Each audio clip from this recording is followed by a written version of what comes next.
கர்த்தருடைய நாமத்திற்கு கோடி ஸ்தோத்திரங்கள் உண்டாவதாக.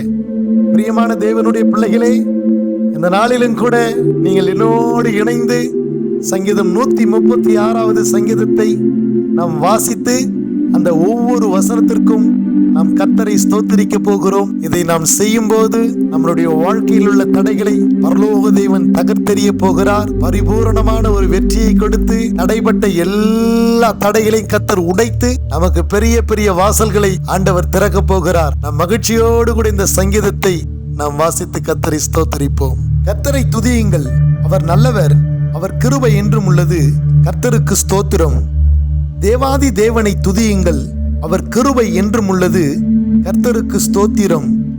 கர்த்தாதி கர்த்தரை துதியுங்கள், அவர் கிருபை என்றும் உள்ளது.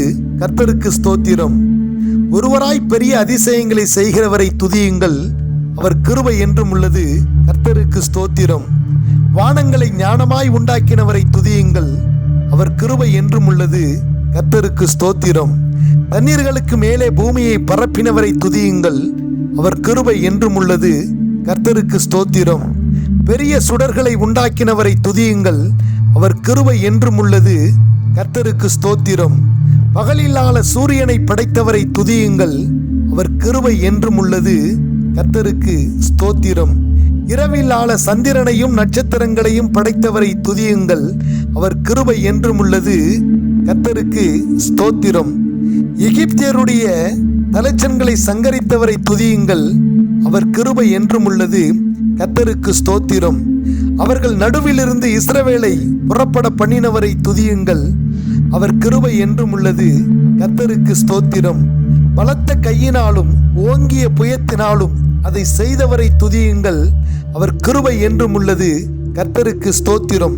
சிவந்த சமுத்திரத்தை இரண்டாக பிரித்தவரை துதியுங்கள், அவர் கிருபை என்றும் உள்ளது. கர்த்தருக்கு ஸ்தோத்திரம். அது நடுவே இஸ்ரவேலை கடந்து போக பண்ணினவரை துதியுங்கள், அவர் கிருபை என்றும் உள்ளது. கர்த்தருக்கு ஸ்தோத்திரம். பார்வோனையும் அவன் சேனைகளையும் சிவந்த சமுத்திரத்தில் கவிழ்த்து போட்டவரை துதியுங்கள், அவர் கிருபை என்றும் உள்ளது. கர்த்தருக்கு ஸ்தோத்திரம். நம்முடைய ஜனங்களை வனாந்தரத்திலே நடத்தினவரை துதியுங்கள், அவர் கிருபை என்றும் உள்ளது. கர்த்தருக்கு ஸ்தோத்திரம். பெரிய ராஜாக்களை சங்கரித்தவரை துதியுங்கள், அவர் கிருபை என்றும் உள்ளது. கர்த்தருக்கு ஸ்தோத்திரம். பிரபலமான ராஜாக்களை அடித்தவரை துதியுங்கள், அவர் கிருபை என்றும் உள்ளது. கர்த்தருக்கு ஸ்தோத்திரம். எமோரியரின் ராஜாவாகிய சீகோனை அடித்தவரை துதியுங்கள், அவர் கிருபை என்றும் உள்ளது. கர்த்தருக்கு ஸ்தோத்திரம். பாசானின் ராஜாவாகிய ஓகை அடித்தவரை துதியுங்கள், அவர் கிருபை என்றும் உள்ளது. கர்த்தருக்கு ஸ்தோத்திரம். அவர்கள் தேசத்தை சுதந்திரமாக தந்தவரை துதியுங்கள், அவர் கிருபை என்றும் உள்ளது. கர்த்தருக்கு ஸ்தோத்திரம். அதை தம்முடைய தாசனாகிய இஸ்ரவேலுக்கு சுதந்திரமாக தந்தவரை துதியுங்கள், அவர் கிருபை என்றும் உள்ளது. கர்த்தருக்கு ஸ்தோத்திரம்.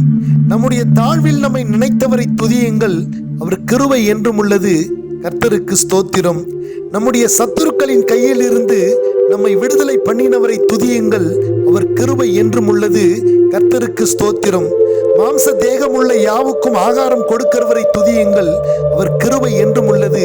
கர்த்தருக்கு ஸ்தோத்திரம். பரலோகத்தின் தேவனை துதியுங்கள், அவர் கிருபை என்றும் உள்ளது. கர்த்தருக்கு கோடான கோடி ஸ்தோத்திரம், ஸ்தோத்திரம், ஸ்தோத்திரம். ஆமேன், ஆமேன், ஆமேன்.